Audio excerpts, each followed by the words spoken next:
مدینے کو آپ نے الوداع کہہ دیا اور آپ مکہ شریف میں تشریف لے گئے۔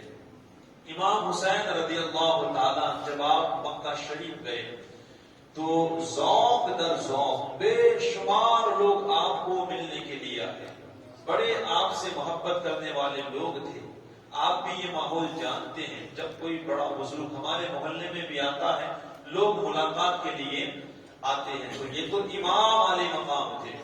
ذوق در ذوق بے شمار لوگ آنے لگے، ملاقات کرنے لگے، لیکن آپ نے یزید کے خلاف ایک قدم بھی نہیں اٹھایا، نہ آپ نے ہتھیار اکٹھا کیے، نہ آپ نے کوئی فوج تیار کی، نہ آپ نے یزید کے خلاف کسی کی بیعت لی، کچھ نہیں۔ جب آپ مکے میں گئے ایک مسافر کی طرح آپ وہاں رہنے لگے، اطمینان کے ساتھ۔ یزید کے خلاف کسی سے آپ نے بیعت بھی نہیں لی، آپ مکے میں رہنے لگے۔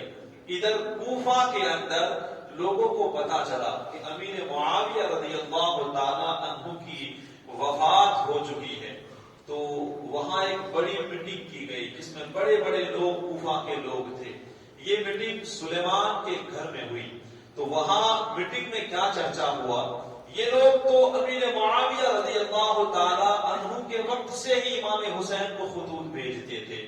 تو وہاں بیٹھ کر کے ان لوگوں نے میٹنگ میں کہا، پہلے تو امیر معاویہ کی وفات کا ذکر کر کے انہوں نے اللہ کا شکر ادا کیا، اس کے بعد اس نے سارے لوگوں کو یہ بات بتائی کہ دیکھو یزید تخت پہ بیٹھ چکا ہے، اور امام حسین رضی اللہ تعالیٰ عنہ نے بھی اس کی بیعت نہیں کی۔ پتا چلا ہے کہ آپ مدینہ چھوڑ کے مکہ چلے گئے ہیں، ہمیں چاہیے کہ اب ہم اپنی جان امام حسین پہ قربان کر دیں، اپنے مالوں کو قربان کریں، اپنی اولاد کو قربان کریں، ہماری تلواریں امام حسین کے لیے نکلے۔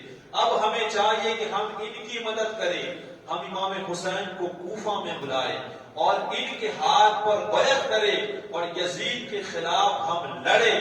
اس کے بعد ان لوگوں نے کہا مگر دیکھنا امام حسین کے ساتھ غداری مت کرنا، اگر تم کو ایسا لگتا ہے کہ تم بزدل بنو گے، مدد نہ کر سکو گے، تو پھر امام حسین کو بلانا ہی مت۔ لیکن سارے لوگوں نے کہا کہ نہیں نہیں، اب امام حسین پہ جان قربان کر دیں گے۔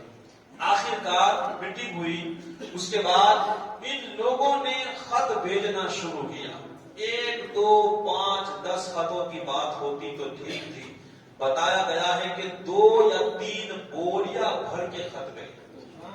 کتنے زیادہ خط ہو گئے آپ سوچے، امام حسین کی بارگاہ میں خط گئے، بے شمار خطوں کے مضمون تھے، لیکن مضمون کیا تھا؟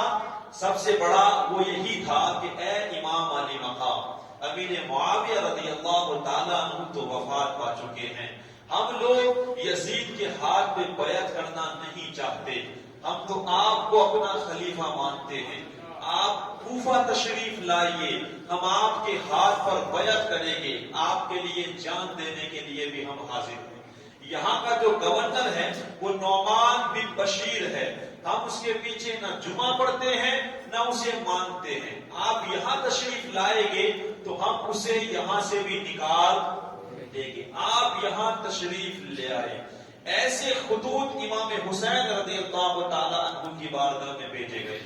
اب ذرا غور کیجئے گا، وہاں بڑے بڑے صحابہ کرام موجود تھے۔ جب یہ خط جانے لگے، امام حسین کا جب نظریہ صحابہ کرام نے دیکھا کہ حسین کوفہ جانے کا ارادہ کرتے ہیں، تو تمام صحابہ کرام نے روکنے کی کوشش کی کہ اے امام علی مقام، آپ یہ بات اچھی طرح جانتے ہیں کہ وہ لوگ صرف غداری کرنا جانتے ہیں، وہ لوگ آپ کے اوپر جان قربان نہیں کریں گے، وقت آئے گا تو وہ آپ کے خلاف کھڑے ہو جائیں گے، یہ تجربہ بارہا ہو چکا ہے، آپ وہاں نہ جائیں، ہم آپ کو جانے نہیں دیں گے۔ لیکن امام حسین رضی اللہ تعالیٰ عنہ کے سامنے ایسا مسئلہ آ چکا تھا، اللہ اکبر۔ نعیم الدین مراد آبادی علیہ رحمہ جو بات لکھتے ہیں وہ سنیں۔ ایک طرف تو امام حسین کی شہادت مشہور تھی کہ کربلا میں آپ کو شہید کر دیا جائے گا، ایک طرف اتنے سارے خطوط آئے ہوئے تھے، اور ایک طرف صحابہ کرام بار بار روک رہے تھے، جو معمولی شخصیت نہیں ہے، بڑے آلہ، جب کوئی خاندان میں آلہ ہوتا ہے تو اس کی بات مانی جاتی ہے. بڑے بڑے صحابہ آپ کو ادھر روکتے، ادھر کوفہ سے خط آتے، اور دوسری طرف آپ کی شہادت بھی مشہور تھی. امام علی مقام کیا کرتے؟ بڑا مسئلہ آپ کے سامنے آ چکا تھا. علامہ نعیم الدین مراد آبادی علیہ رحمہ ایک بات یہاں لکھتے ہیں کہ جب ایک قوم کسی ظالم کے ہاتھ پر بیعت کرنا نہ چاہے اور کسی حق والے انسان کو پکارے تو اس انسان کے اوپر یہ فرض ہوتا ہے کہ ان لوگوں کی مدد کرے. جب وہ جان کی بازی لگانے کے لیے تیار ہے، آپ لکھتے ہیں کہ اگر امام حسین کوفہ نہ جاتے، اگر یہ کوفہ والے کل قیامت کے دن اللہ تعالیٰ کی بارگاہ میں کھڑے ہو کے یہ کہتے، اے اللہ ہم نے تو حسین کو بے شمار خط لکھے لیکن حسین نہ آئے، ہمیں مجبوراً یزید کے ہاتھ پر بیعت کرنا پڑی، ہم تو کرنے کے لیے تیار نہیں تھے، ہم نے تو بے شمار خط بھیجے تھے کہ اے حسین تم آؤ، تمہارے نام پہ ہم جان مال اولاد سب لٹانے کے لیے تیار ہے. یہاں مسئلہ ایسا پھنس چکا تھا.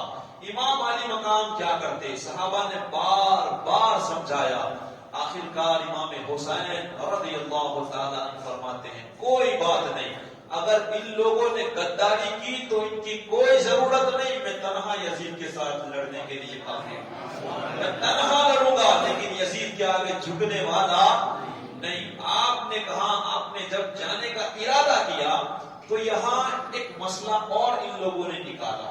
راستہ کیا نکالا؟ ایک طرف کوفہ کے خطوط تھے، ایک طرف صحابہ کی امید تھی کہ آپ نہ جائے، تو راستہ یہ نکلا کہ اے امام علی مقام ایک کام کرے، پہلے آپ کسی کو اپنا نائب بنا کر کے بھیجیں. جب آپ کسی کو اپنا نائب بنا کر کے بھیجو گے تو وہاں جا کر پتا چلے گا کہ وہ لوگ ساتھ دینے کے لیے تیار ہے کہ نہیں. جب وہاں سے پھر آپ کے نائب کا خط آئے اس کے بعد آپ روانہ ہونا. یہ مسئلے پہ تمام لوگ متفق ہوئے. اس کے بعد آپ کے نائب کے طور پر حضرت مسلم بن عقیل رضی اللہ تعالیٰ عنہ تیار ہوئے، اور آپ کے ساتھ بتایا جاتا ہے کہ آپ کے دو بیٹے ابراہیم اور محمد بھی ساتھ ہو گئے. حضرات محترم امام حسین رضی اللہ تعالیٰ عنہ نے ایک خط لکھا اور امام مسلم بن عقیل رضی اللہ تعالیٰ عنہ کو دیا. خط میں کیا لکھا تھا کہ آپ کے خط بے شمار میرے پاس آئے ہیں، آپ کی محبتوں کا پتہ چلا ہے، لیکن میں فی الحال ماحول کو دیکھتے ہوئے اپنا نائب بنا کر کے میرے بھائی مسلم بن عقیل کو میں بھیج رہا ہوں. یہ پہلے وہاں کا جائزہ لے گے، اس کے بعد ان کا جب خط آئے گا تو میں مکے سے فوراً کوفہ کے لیے نکل جاؤں گا. یہ خط آپ کو دے دیا. حضرت مسلم بن عقیل رضی اللہ تعالیٰ عنہ روانہ ہوئے. آپ فوراً کوفہ چلے جاتے ہیں. جیسے ہی آپ کوفہ پہنچے بتایا جاتا ہے کہ مختار بن عبیدہ کے گھر پہ آپ قیام کرتے ہیں. جب لوگوں کو پتا چلتا ہے کہ امام حسین رضی اللہ تعالیٰ عنہ کی بیعت لینے کے لیے آپ کی جگہ حضرت مسلم بن عقیل آئے ہیں تو محبت کرنے والے لوگ ذوق در ذوق آتے ہیں اور آپ کے ہاتھوں پر بیعت کرنے لگتے ہیں. بتایا جاتا ہے کہ چند دن کے اندر ایک دو نہیں 40,000 لوگوں نے بیعت کی. کتنے لوگوں نے؟ 40,000 لوگوں نے آپ کے ہاتھ پر بیعت کی. جب یہ ماحول، وہاں کا جو گورنر ہے نعمان بن بشیر، یہ اہل بیت سے محبت کرنے والے تھے، جب انہوں نے دیکھا تو آپ ممبر پہ کھڑے ہوئے اور لوگوں کو سمجھانے لگے کہ اے لوگوں، یہ جو آپ بیعت کر رہے ہو یہ یزید کے خلاف ہے. اگر یزید کو پتا چلے گا وہ فساد پھیلائے گا، وہ فتنے پھیلائے گا. آپ ان کی بیعت نہ کریں. اب اس مجمع میں صرف حسینی نہیں بیٹھے تھے، آج کے زمانے میں یزیدی ہیں تو وہاں تو بہت زیادہ تھے. یزیدی بیٹھے ہوئے تھے. ایک یزیدی کھڑا ہوا، بتاتے ہیں اس کا نام عبداللہ حضرمی تھا. وہ کھڑا ہو کے آپ سے کہنے لگا کہ آپ یہاں کے گورنر ہیں تو کیا کر رہے ہیں؟ آپ ان سے مقابلہ کریں، انہیں سمجھائے. پتا چلتا ہے کہ آپ یا تو بزدل ہیں یا پھر جان بوجھ کر کچھ کہنے کے لیے تیار نہیں ہیں. تو اس کے بعد وہ جو یزیدی تھا اس نے یزید کو ایک خط لکھ دیا. خط میں کیا لکھا کہ اے یزید، یہاں پر حضرت مسلم بن عقیل کوفہ میں آ چکے ہیں، اور سن 40,000 لوگ تو حسین کی طرف جا چکے ہیں۔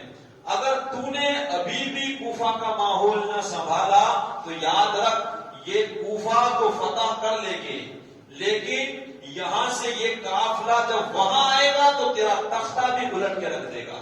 اتنے سارے لوگ ہو چکے ہیں تو تجھے کوئی سخت انسان جلدی ہی کوفہ میں بھیجنا چاہیے۔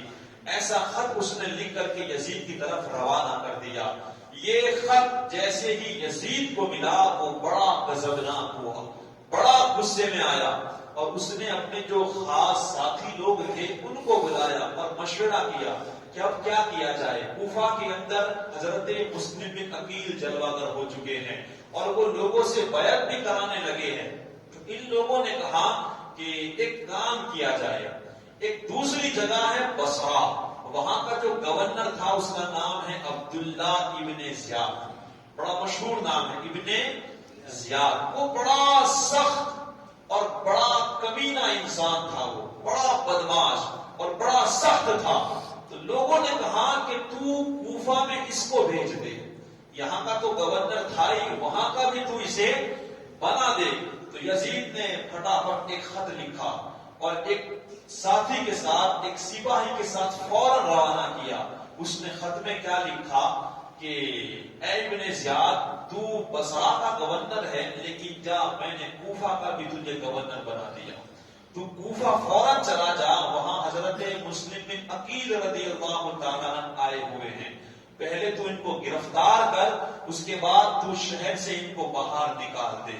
اگر امام حسین آئے کوفہ کے اندر تو ان سے میری بیعت پہلے مانگ، اگر یہ نہ کرے تو پھر ان کو بھی تو قتل کر دینا۔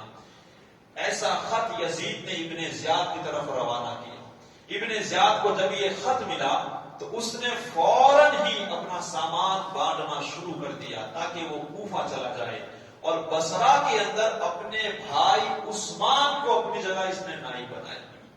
ایک بڑا لشکر لے کر کے کوفہ کی طرف جب روانہ ہوا تو بیچ میں ایک جگہ پڑتی ہے جس کا نام ہے قادسیہ۔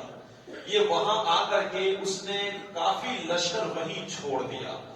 کہتے ہیں نا یہ بڑا چالاک انسان تھا، دیکھے یہ کیسی چالاکی کھیلتے ہیں۔ تو اس نے کافی لشکر وہیں چھوڑا۔ اس کے بعد اسے معلوم تھا کہ امام حسین کوفہ میں آنے والے ہیں اور کوفہ کے لوگ بھی حسین کا انتظار کر رہے ہیں، تو اس نے حجازی لباس پہنا اور منہ کو بھی اپنے چھپا دیا اور حجازی راستے سے کوفہ میں داخل ہوا۔ اس کے ساتھ صرف 15 یا 20 لوگ تھے، زیادہ نہیں تھے۔ اور یہ کیسے وقت میں داخل ہوا؟ مغرب اور عشاء کے درمیان۔ یہ اس میں بڑا اندھیرا ہوتا ہے اور انسان کی شکل بھی پہچاننا مشکل ہوتا ہے۔ ابھی تو لائٹ ہے، اس دور میں تو ایسا اجالا بھی نہیں ہوگا۔ تو یہ ایسے وقت میں کوفہ میں داخل ہوا۔ جب وہ گیا اور لوگوں نے دیکھا کہ 15-20 آدمی ہیں تو لوگ سمجھے کہ ابن اللہ، لوگ سمجھے کہ ابن رسول اللہ، اللہ کے رسول کے بیٹے تشریف لے آئے ہیں، لوگ سمجھے کہ حسین تشریف لے آئے ہیں۔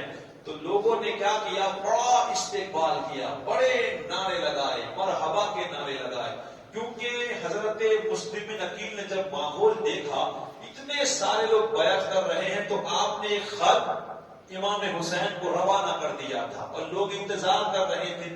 تو لوگ سمجھے کہ حسین آ گئے، لوگ بڑے خوش ہوئے، آپ کا خیر مقدم کیا، بڑے نعرے لگائے۔ لیکن جب نعرے بڑھتے لگے، آوازیں گونجنے لگی تو لوگ نکلنے لگے، ہجوم بڑھنے لگا، پبلک اتنی بڑی بتایا جاتا ہے کہ ابن زیاد کے گھوڑے اونٹوں کو چلنا مشکل پڑنے لگا، آپ کو آگے بڑھنا مشکل ہونے لگا۔ تو ابن زیاد کے ایک آدمی نے آواز دی کہ اے لوگوں راستہ چھوڑ دو، یہ حسین نہیں یہ ابن زیاد ہے۔ جب لوگوں نے یہ آواز سنی تو لوگ شرمندہ ہوئے، پریشان ہوئے، غمگین ہو گئے، دل ٹوٹ گئے لوگوں کے۔ لوگ ایک ایک کر کے سارے جانے لگے، ساروں نے راستہ چھوڑ کے اپنے گھر میں چلے گئے، اور وہی 15-20 جو آدمی تھے وہ گورنر ہاؤس کے اندر داخل ہو گئے. ابن زیاد چپکے سے سب کو دیکھ رہا تھا کہ کون کون انسان ہے. جب یہ گورنر ہاؤس میں پہنچ گیا, اس نے ماحول تو دیکھ ہی لیا. جیسے ہی صبح ہوئی, اس نے سب سے پہلے تقریر کی اور تقریر میں لوگوں کو بتایا, اے لوگوں, میں یزید کی طرف سے گورنر بن کے آیا ہوں. اگر تم میں سے کسی نے بھی یزید کے خلاف کوئی بات کی تو اس کے لیے میری تلوار ہے, اس کے لیے میں بڑا سخت ہوں, لیکن جو بھی یزید کا ساتھ دے گا اس کے لیے میں بڑا نرم ہوں اور میں اسے بھی ساتھ دوں گا. اور ایک بات اور یاد رکھنا, اگر یزید کے خلاف اٹھنے والے کو بھی اگر کسی نے اپنے گھر میں پناہ دی, کیونکہ حضرت مسلم بن عقیل وہاں آئے ہوئے تھے, وہ کہتا ہے کہ اگر کسی نے یزید کے خلاف اٹھنے والے کو اپنے گھر میں پناہ دی تو یاد رکھنا وہ بھی قتل ہوگا, اس کا پورا خاندان کو قتل کر دیا جائے گا, اس کے بچے بھی مار دیے جائیں گے. لیکن یہ حضرت مسلم بن عقیل کا کھل کے نہیں کہہ سکتا تھا, کیونکہ آپ کے ہاتھوں پر ہزاروں کے تعداد میں لوگ بیعت کر چکے تھے. ایک خوف سا تھا. اس نے اس کے بعد حضرت مسلم بن عقیل رضی اللہ تعالیٰ عنہ کو تلاش کرنا شروع کیا.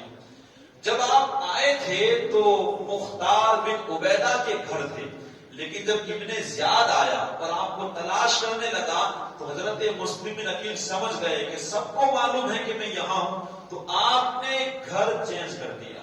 آپ وہاں سے سیدھے ہانی کے گھر پہ چلے گئے اور وہاں رہنے لگے. ہانی اہل بیت سے محبت کرنے والے تھے. آپ کو ایک مخصوص کمرہ دے دیا, آپ کو کوئی نہیں جانتا تھا کہ آپ یہاں پر ہے. آپ ہانی کے گھر رہنے لگے. ابن زیاد نے بڑی کوشش کی لیکن حضرت مسلم بن عقیل کا پتہ نہ چلا سکا. آخرکار اس نے کیا چالاکی استعمال کی, اپنے ایک غلام, بتایا جاتا ہے اس کا نام شامی ہے, تو اسے 3000 درہم دیے اور اسے کہا کہ تو جا اور کسی بھی طرح حضرت مسلم بن عقیل کے سراغ کو تلاش کر کے لا کہ آپ کہاں پر ہے. وہ سیدھا گیا مسجد. اللہ والوں کا پتہ یہی ہوتا ہے. وہ سیدھا مسجد چلا گیا. ذرا دیکھیں ان کی چالاکی, ان کی بدماشی آپ دیکھیے گا. وہ سیدھا مسجد گیا اور مسجد میں جانے کے بعد ایک صوفی انسان کی طرح بیٹھ گیا. وہاں پر ایک اہل بیت سے محبت کرنے والے مسلم بن اوسجا نماز پڑھ رہے تھے. یہ اہل بیت سے بڑی محبت کرتے تھے. انہوں نے جب نماز ختم کی تو یہ غلام تھا, وہ ان کے پاس آیا اور ان سے کہنے لگا کہ میں نے سنا ہے کہ یہاں اہل بیت کے ایک بزرگ آئے ہوئے ہیں, آپ کو پتا ہے کہ وہ کہاں ہیں؟ تو وہ مسلم بن اوسجا نے کہا کہ تو مجھے کیوں پوچھتا ہے کہ وہ کہاں ہے؟ تو وہ غلام نے کہا دراصل بات یہ ہے کہ میں ان کا چاہنے والا ہوں اور یہ 3000 درہم لے کے آیا ہوں, ان کو دینا ہے. تو پھر واپس کہا کہ تم مجھے سے کیوں پوچھتا ہے, مسجد میں تو بہت سارے لوگ بیٹھے ہیں, تو کسی اور سے پوچھ لے. اس نے پھر چالاکی کھیلی. وہ کہنے لگا کہ آپ کے چہرے سے پتا چلتا ہے کہ آپ اہل بیت سے محبت کرنے والے ہیں. اتنا کہنا تھا کہ مسلم بن اوسجا اس کی باتوں میں پھنس گئے. اب وہ کہنے لگے واقعی تو نے بالکل صحیح پہچانا. اس کے بعد حضرت وہ مسلم بن اوسجا اس غلام کو لے کر کے ہانی کے مکان پہ لے کر چلے گئے اور وہ پورا دن حضرت مسلم بن عقیل کے پاس رہتا. وہ درہم بھی آپ کو دے دیے, آپ کے ہاتھ بھی چومے, بیعت بھی کی, پورا دن آپ کی خدمت کرتا اور رات کو ابن زیاد کے پاس چلا جاتا اور پوری دن کی باتیں جا کر کے بتاتا. کئی دنوں تک دین کو چلاتا, کیا ہو رہا ہے سب دیکھتا اور رات کو ابن زیاد کے پاس جا کر کے سب بتا دیتا. ایک اور بات میں آپ کو بتاؤں, ہانی اور ابن زیاد یہ دوست تھے. یہ کون لوگ تھے؟ یہ دوست. لیکن ہانی ابن زیاد سے ملاقات کے لیے نہیں جا رہے تھے, اس لیے کہ انہی کے گھر میں حضرت مسلم بھی عقیل تھے. ادھر ابن زیاد نے پیغام بھیجا ہانی کو کہ تم میری ملاقات کے لیے آؤ. جب ہانی کو یہ پیغام ملا تو وہ بالکل گھبرائے نہیں. انہیں ایسا لگتا تھا کہ ابن زیاد کو کچھ معلوم نہیں, اس لیے نہ وہ ہتھیار لے کے گئے نہ ساتھ میں کسی کو لے کے گئے. تنہا بے خوف ہو کر کے وہ ابن زیاد کے پاس چلے گئے. جب وہاں گئے انہوں نے سلام کیا لیکن ابن زیاد نے جواب نہ دیا. وہ جان چکا تھا کہ انہی نے پناہ دے رکھی ہے, جواب نہ دیا. تھوڑی دیر کے بعد وہ غضبناک ہوا اور ہانی کو بہت کچھ بولنے لگا. بولتے بولتے وہ کہا, اے ہانی, یزید کے خلاف تم اپنے گھر میں سازشیں کر رہے ہو, ہتھیار جمع کر رہے ہو, اور مسلم بن عقیل کو تم نے پناہ دے رکھی ہے. تو پہلے تو ہانی نے منع کر دیا کہ یہ ساری باتیں غلط ہیں. آپ نے جب کہا کہ یہ غلط ہے تو فوراً ابن زیاد نے اس غلام کو سامنے لا کر کے کھڑا کر دیا. جب اس غلام کو کھڑا کیا تو ہانی کے ہوش اڑ گئے. اب کیا کہنا, کیونکہ ہانی تو اس غلام کو جانتے تھے, یہ تو پورا دن انہی کے گھر میں رہتا تھا. اب انہیں پتا چلا کہ یہ کوئی اہل بیت کا چاہنے والا نہیں, یہ تو ابن زیاد کا جاسوس نکلا. آخر کار کہا کہ تم نے کیوں پناہ دی ہے؟ تو ہانی نے کہا, دیکھ ابن زیاد, بات دراصل ایسی ہے کہ میں نے ان کو پناہ نہیں دی بلکہ وہ خود میرے پاس آئے تھے. جب وہ آئے تو میں انہیں منع نہ کر سکا. اب ایک کام کرتے ہیں, تو تھوڑا سا مجھے وقت دے, میں جاتا ہوں اور جا کر کے انہیں کہہ دیتا ہوں کہ تم میرے گھر سے نکل جاؤ, میری پناہ سے تم نکل جاؤ, تو میں اس سے بری ہو جاؤں گا. لیکن ابن زیاد نے کیا کہا, نہیں نہیں, حضرت مسلم بن عقیل کو تو میرے پاس لے کر کے آئے گا, میرے پاس گرفتار کرائے گا. تو ہانی نے کہا کہ ایسا کبھی بھی میں نہیں کر سکتا, تیرے پاس کبھی میں لے کر کے نہیں آؤں گا. اس کے بعد ابن زیاد کی اور ہانی کی بڑی باتیں ہوئی, جھگڑا شروع ہو گیا. اتنا جھگڑا ہوا کہ ابن زیاد نے آپ کے سر پہ اتنی زور سے مار دیا کہ آپ زخمی ہو گئے. آپ نے بھی کیا کیا, ایک سپاہی قریب میں کھڑا تھا تو اس کی تلوار لینے کی کوشش کی تاکہ اسے قتل کر دیا جائے, لیکن آپ اس میں ناکام رہے, تلوار نہ لے سکے. ابن زیاد نے جب یہ منظر دیکھا تو بڑا غضبناک ہوا اور اس نے کہا کہ تو مجھے قتل کرنا چاہتا ہے, اب تو نے تیرا خون مجھ پہ حلال کر دیا ہے. اس کے بعد آپ کو جیل میں ڈال دیا جاتا ہے. آپ کو قید خانے میں ڈالنا تھا کہ ادھر باہر ایسی ہوا اڑتی ہے کہ ہانی کو قتل کر دیا گیا. ایسی ہوا پورے کوفہ میں پھیلنے لگی. تو جو آپ کے چاہنے والے تھے, آپ کے خاندان والے, آپ کے جو بھائی لوگ تھے, وہ سارے کے سارے باہر نکل آئے اور پورے گورنر ہاؤس کو انہوں نے گھیر لیا اور نعرے لگانے لگے کہ ہم یزید کے خلاف گئے نہیں, پھر بھی تم نے ہمارے سردار کو قتل کیوں کیا, ہم انتقام لے گے. اس کے بعد انتقام کے نعرے بلند ہوئے. ادھر جو ابن زیاد تھا وہ پریشان ہو گیا, اب کیا کیا جائے. تو اس نے کیا کیا کہ پہلے ایک سپاہی کو کہا کہ جا کے ہانی کو دیکھ لو کہ ان کی طبیعت کیسی ہے, زندہ ہے کہ نہیں. بتایا گیا کہ وہ تو زندہ ہے. اس کے بعد کہا کہ باہر سے ایک ان کے خاندان کے انسان کو لاؤ اور ان کو بتا دو کہ وہ زندہ ہے تاکہ یہ لوگ یہاں سے چلے جائے. تو قاضی شریح کو لایا گیا اور قاضی شریح جب دیکھنے کے لیے گئے تو ہانی سے ملاقات کی. تو ہانی نے کہا کہ تم جا کر کے میرے خاندان والوں سے اتنا کہو کہ صرف 10 لوگ اندر آ جائے, 10 لوگ اندر آئیں گے تو میں چھوٹ جاؤں گا. لیکن جب یہ باہر جانے لگے تو ابن زیاد کا ایک سپاہی ساتھ میں ہو گیا, تو یہ زیادہ کچھ نہ بول سکے, صرف اتنا بتایا کہ ہانی اندر زندہ ہے, ہانی اندر زندہ ہے. اور کچھ مسئلے حد کے بنا کے اندر انہیں وہاں رکھا گیا. یہ سننا تھا کہ سارا مجمع ٹھنڈا ہو گیا, کیونکہ انہیں یہ بتایا گیا تھا کہ وہ مر چکے ہیں. اب یہاں نعیم الدین مراد آبادی علیہ رحمہ ایک بات لکھتے ہیں کہ جب ان لوگوں نے گھیرا ہوا تھا تو حضرت مسلم بن عقیل رضی اللہ تعالیٰ عنہ بھی باہر نکل جاتے ہیں. جب آپ نکلتے ہیں تو آپ کے ساتھ کئی ہزاروں کی تعداد میں لوگ نکل جاتے ہیں اور اس وقت سارے گورنر ہاؤس کو گھیر لیا جاتا. بتایا جاتا ہے کہ وہ اتنا بڑا مجمع تھا, اگر آپ چاہتے تو کچھ منٹوں میں وہ فتح کر سکتے تھے. ابن زیاد مارا جاتا اور یہی لشکر یزید کا تختہ بھی پلٹ سکتا تھا. لیکن وہ کہتے ہیں نا کہ انسان کے چاہنے سے کیا ہوتا ہے, اللہ جو چاہتا ہے وہی ہوتا ہے. اور حضرت مسلم بن عقیل دیکھے کتنا بڑا کردار ہے. آپ نے سوچا کہ جنگ کرنا اچھا نہیں ہے، جہاں تک باتوں سے معاملہ سلجھتا ہے تو بات کی جائے. آپ کا دل چاہتا تھا کہ میں ابن زیاد کے ساتھ پہلے بات کروں کہ وہ کیا چاہتا ہے. بس آپ نے اتنا جو ٹائم لگایا نا، اسی ٹائم کا ابن زیاد نے فائدہ اٹھایا. فائدہ کیا اٹھایا؟ جب وہ کوفہ میں سب سے پہلے آیا تھا اور صبح تقریر کے بعد اس نے خاندان کے بڑے بڑے لوگوں کو بلایا، اور بلانے کے بعد سب کو جیل میں ڈالا تھا، اور سب سے سائیں بھی لے لی، سکے بھی لے لیے اس بات کے کہ یزید کے خلاف ہم نہیں جائیں گے.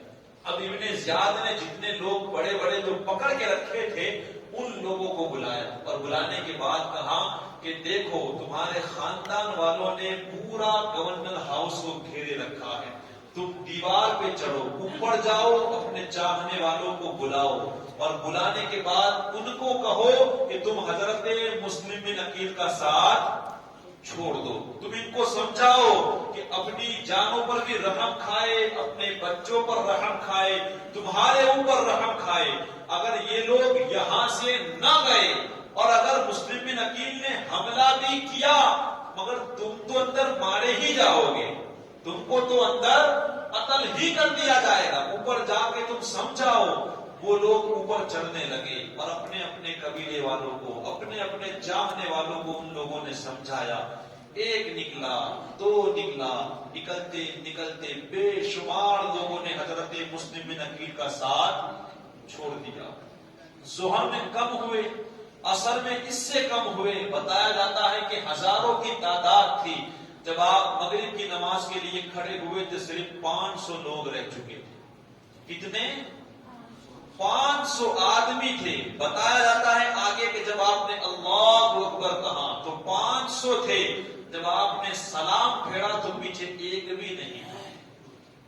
جن لوگوں نے خطوط دے کر آپ کو بلایا، جب جان دینے کی باری آئی تو ایک بھی نہ کھڑا رہا. ہم سچی محبت کریں، ایسا نہ ہو جب جان دینے کی باری آئے تو ہم اپنا راستہ دیکھیں. کوفہ والوں نے ساتھ چھوڑ دیا. نماز پڑھنے کے بعد حضرت مسلم بن عقیل رضی اللہ تعالیٰ عنہ آپ کوفہ کی گلیوں میں گھومتے ہیں. تنہا ہے، جہاں جاتے ہیں دروازہ بند ہے، کہاں جائے.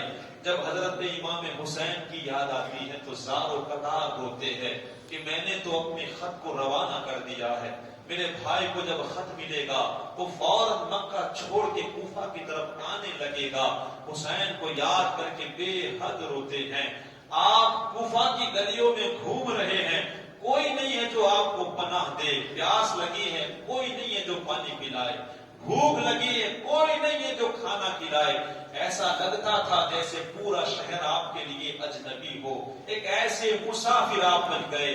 کہتے ہیں کہ گھومتے گھومتے آپ کو ایک عورت نظر آئی جو اپنے گھر کے باہر بیٹھی ہوئی تھی اور اپنے بیٹے کا انتظار کر رہی تھی. اس عورت کے قریب گئے اور جانے کے بعد کہا کہ اے مائی، مجھے پیاس لگی ہے، تو پانی پلائے گی. بتایا گیا اس کا نام طوعہ تھا.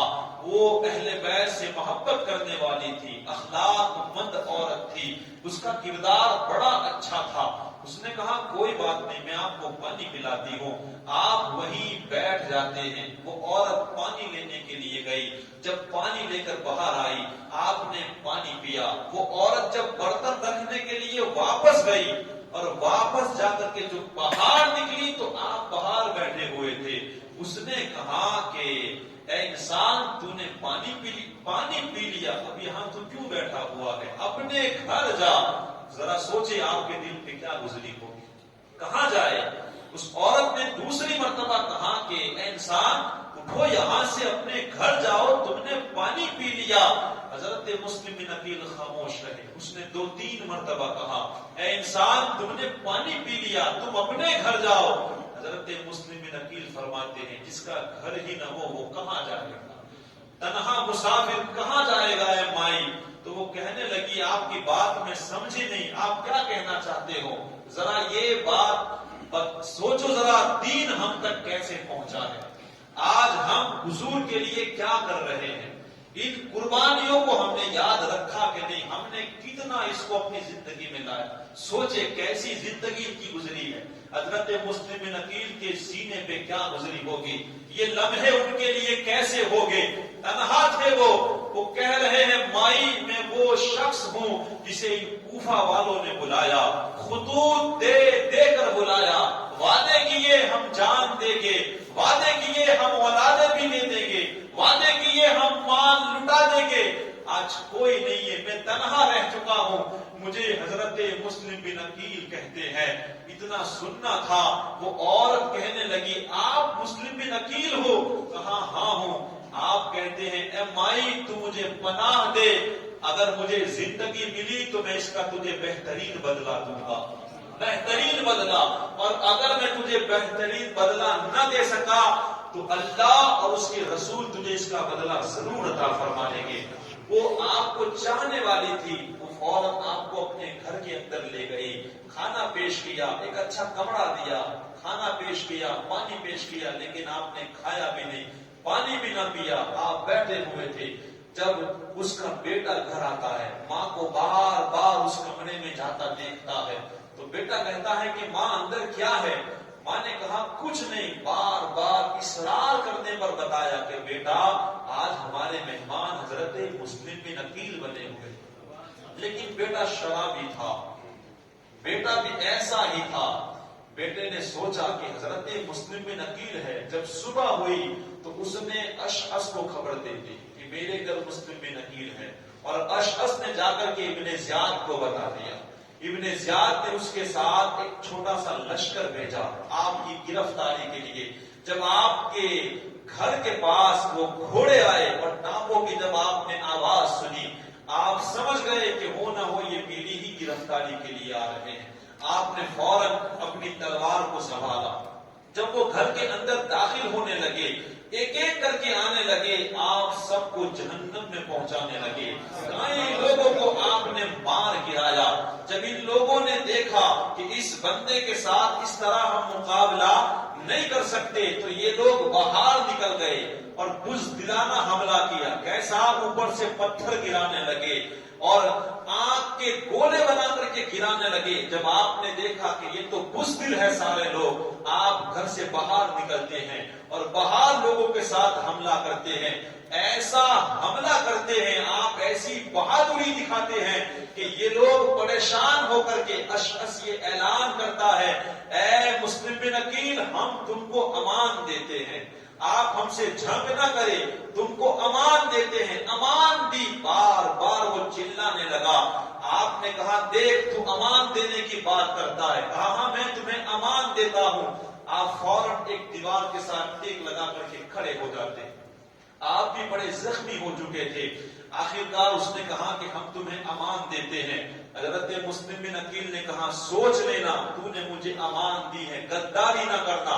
اس کے بعد آپ کا گھوڑا لایا گیا، آپ کو گھوڑے پہ بٹھا کے جب لے جانے لگے تو بیچ راستے میں آپ کی تلوار چھین لی گئی۔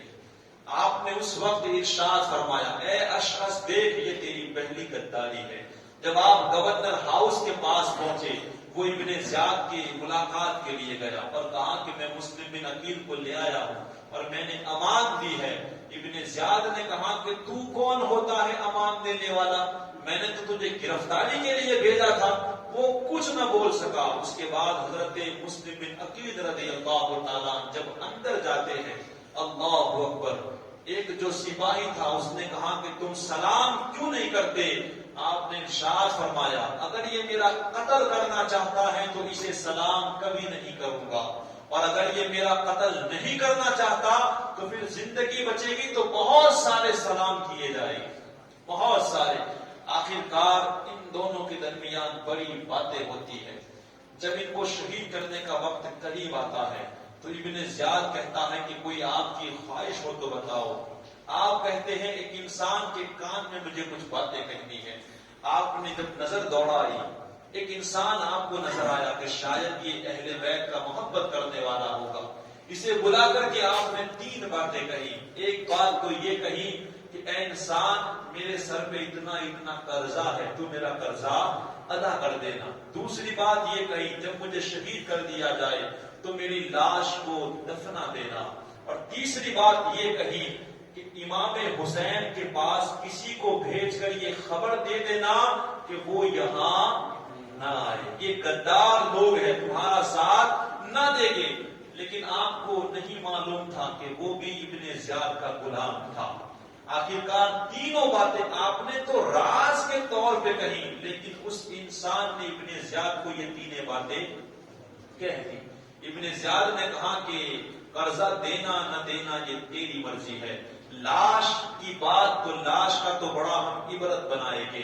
اور تیسری بات امام حسین کی، اگر وہ یہاں نہیں آتے تو ٹھیک ہے، لیکن اگر آئیں گے تو انہیں بھی قتل کر دیا جائے گا۔ اس کے بعد بتایا گیا کہ آپ کو اوپر کی منزلوں میں لے جایا گیا، اور وہاں سے جب آپ کو پھینکا گیا، اللہ اکبر، آپ کو وہاں سے شہید کرنے کے بعد پھینکا گیا تاکہ آپ کی ہڈیاں چور چور ہو جائیں۔ ان للہ و انا الیہ راجعون۔ یہ وہ ہے جو کربلا کے میدان میں، کربلا کی داستان میں شہید ہو گئے۔ آپ شہید ہوئے، اللہ اکبر۔ اس کے بعد آپ کے جو دو بچے تھے، جب آپ ہانی کے گھر گئے تو آپ نے انہیں قاضی سریح کے وہاں بھیج دیے تھے۔ اعلان ہوا ابن زیاد کی طرف سے کہ ان کے دو بیٹے بھی ہیں، جو بھی لے کر کے آئے گا اسے بڑا ساز و سامان دیا جائے گا، بڑا ساز و سامان۔ ذرا دیکھیں یہ ساری جو حکومت اور لڑائی ہوئی ہے نا، دنیا کے مال میں لوگ کتنے انڈے ہو جاتے ہیں، لوگ حسین کے سامنے بھی کھڑے ہو جاتے ہیں، اہل بیت کے خون سے اپنے ہاتھوں کو بھی رنگ۔ وجہ کیا ہے؟ صرف دنیا۔ اسی لیے تو آقا کریم فرماتے ہیں نا کہ اللہ کو دنیا سے مچھر کے پر کے برابر بھی محبت نہیں ہے۔ آپ دیکھیں جب اعلان ہوا کہ جو ان کو پکڑ کے لائے گا اسے بڑا انعام دیا جائے گا، تو لوگ گھومنے کے لیے نکل گئے، لوگ ڈھونڈنے نکل پڑے۔ قاضی سورے کو جب پتا چلا کہ ان دونوں بچوں کو ڈھونڈا جا رہا ہے تو انہیں معلوم چلا کہ باب الاراکین سے ایک قافلہ مدینہ جانے والا ہے۔ تو آپ نے اپنے بچی سے کہا کہ جلدی جاؤ، باب الاراکین سے ایک قافلہ مدینہ جا رہا ہے، تو اس قافلے کے ساتھ ان بچوں کو کر دو تاکہ وہ قافلہ جلدی جلدی مدینے چلا جائے اور یہ بچے بھی پہنچ جائے۔ تو ان کا بیٹا جب باب الاراکین پہنچا تو پتا چلا کہ قافلہ پہلے ہی سے گزر گیا تھا۔ وہ اسی راستے کی طرف دوڑا، تیز چلنے لگا۔ جب تھوڑی دور گیا تو دیکھا کہ دھول اڑ رہی ہے، تو ان کے بیٹے نے کہا کہ دیکھو بچوں، وہ دھول اڑ رہی ہے، وہ قافلے کی دھول ہے، آپ جلدی جلدی جا کر قافلے کے ساتھ شریک ہو جاؤ۔ چھوٹے چھوٹے بچے ہیں، سوچے آپ۔ جب وہ تھوڑی دور گئے، نہ دھول تھی نہ قافلہ تھا، کچھ نہیں تھا، اندھیرا تھا۔ دونوں ایک دوسرے سے گلے مل کے زار و قطار رونے لگے۔ جب صبح ہوئی لوگ ڈھونڈ رہے تھے، آپ کو ڈھونڈ لیتے ہیں، ابن زیاد کے حوالے کر دیا۔ ابن زیاد نے ان دونوں بچوں کو جیل میں ڈال دیا، لیکن جو جیل کا داروغہ تھا وہ اہل بیت سے محبت کرنے والا تھا۔ سلام ہے اسے، اس نے کیا سوچا کہ اہل بیت سے محبت کرنے والے ہیں، میں انہیں آزاد کر دوں گا۔ وہ اپنے گھر لے گیا، کھلایا پلایا، اپنی انگوٹھی دی اور کہا کہ اے میرے بچوں، میں تمہیں ایک راستہ بتاتا ہوں جو قادسیہ کی طرف جاتا ہے، تم اس راستے پہ تیزی کے ساتھ چلنا، اور وہاں کا جو داروغہ ہے وہ میرا بھائی ہے، اسے یہ انگوٹھی دکھاؤ گے وہ آپ کو مدینے پہنچا دے گا۔ میرا جو ہوگا وہ دیکھا جائے گا، لیکن میں تمہیں ان کے حوالے کبھی نہیں کروں گا۔ اس کے بعد ان دونوں بچوں کو اس نے آزاد کر دی، دونوں بچوں کو اس نے آزاد کر دیے۔ وہ بچے بڑی تیزی کے ساتھ چلنے لگے۔ جب صبح ہوئی تو پتا چلا کہ وہ تو وہیں گھوم رہے تھے، وہی کوفہ کی گلیاں تھی۔ وہ گھبرا کر کے کہیں کوئی گرفتار نہ کر لے، ایک درخت تھا جو بڑا تھا، اس کی کھو کے اندر جا کر کے وہ چھپ جاتے ہیں۔ ادھر ابن زیاد کو پتا چلتا ہے کہ داروغہ نے ان دونوں بچوں کو آزاد کر دیا۔ اسے بلایا گیا، کہا کہ چل بتا تجھے کیا ملا، تو نے آزاد کر دیا۔ تو وہ بڑا مسکرا کر کے جواب دیتا ہے، کیا ملا؟ بہت کچھ ملا۔ کہا کیا ملا؟ کہا میں نے ان بچوں کو چھڑایا ہے، ان کے نانا میری شفاعت فرمائیں گے، ان کے نانا خوش ہو جائیں گے، اور کیا چاہیے؟ اور سن، تو جہنمی ہے، جہنم میں جائے گا، تو اہل بیت کا قاتل ہے، تو نے دل دکھایا ہے۔ ابن زیاد کہنے لگا تجھے ڈر نہیں لگتا؟ کہا کہ اللہ سے ڈرنے والے تجھ جیسے لوگوں سے کبھی ڈرا نہیں کرتے ہیں، اللہ کا خوف ہے سینے میں۔ آخرکار انہیں بھی شہید کر دیا گیا۔ ان للہ و انا الیہ راجعون۔ کافی وقت نکلتا جا رہا ہے، میں تھوڑی سی بات کر کے اپنی بات کو ختم کروں۔ درود پاک پیش کریں۔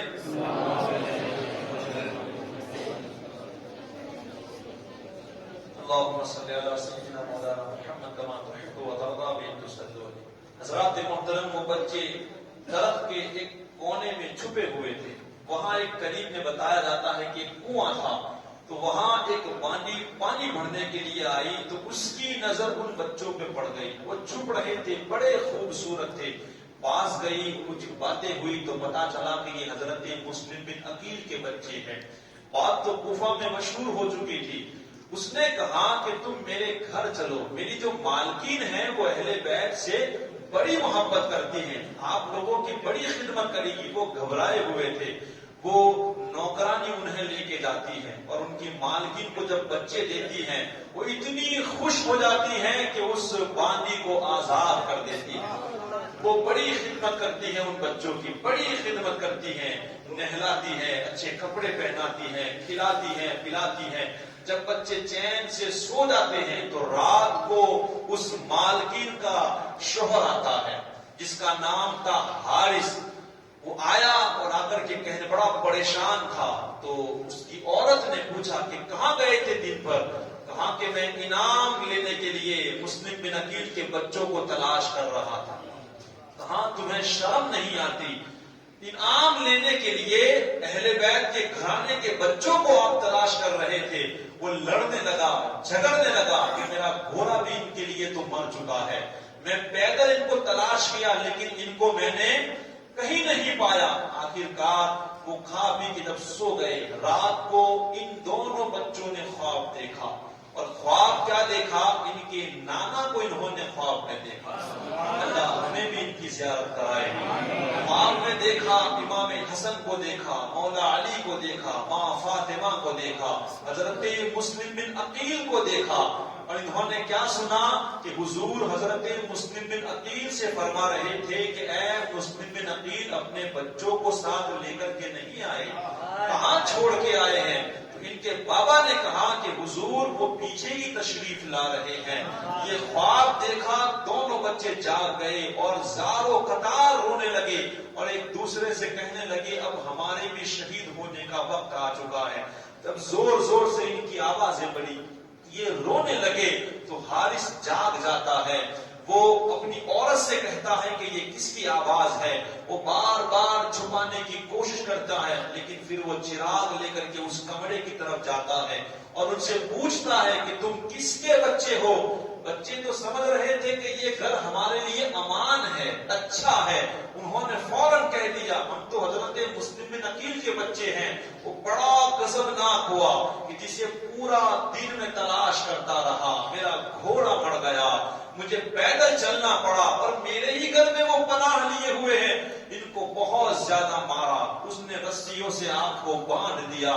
جب صبح ہوئی تو اس کی عورت نے بار بار روکا لیکن اسے بھی اس نے زخمی کیا اور بوریوں میں ان دونوں بچوں کو بھر کے اپنے جانور پر ڈال کر کے وہ نہر فرات کے پاس لے گیا۔ ذرا سوچے کتنا ظلم اور کیوں ہو رہا ہے؟ صرف دنیا، صرف پیسوں کی لالچ، مال و دولت کی لالچ۔ آقا کریم صلی اللہ علیہ وسلم کی ایک بات میں سناؤ، حضور ایک بات سے بڑے پریشان تھے، ایک بات سے بڑے پریشان تھے، اور وہ بات کیا تھی کہ میری امت دنیا دار ہو جائے گی۔ کیا ہو جائے گی؟ دنیا دار۔ آج ہم اپنی زندگی پہ غور کر لیں کہ ہم دنیا کے لیے کتنا جیتے ہیں اور اپنی آخرت کے لیے کتنا جیتے ہیں۔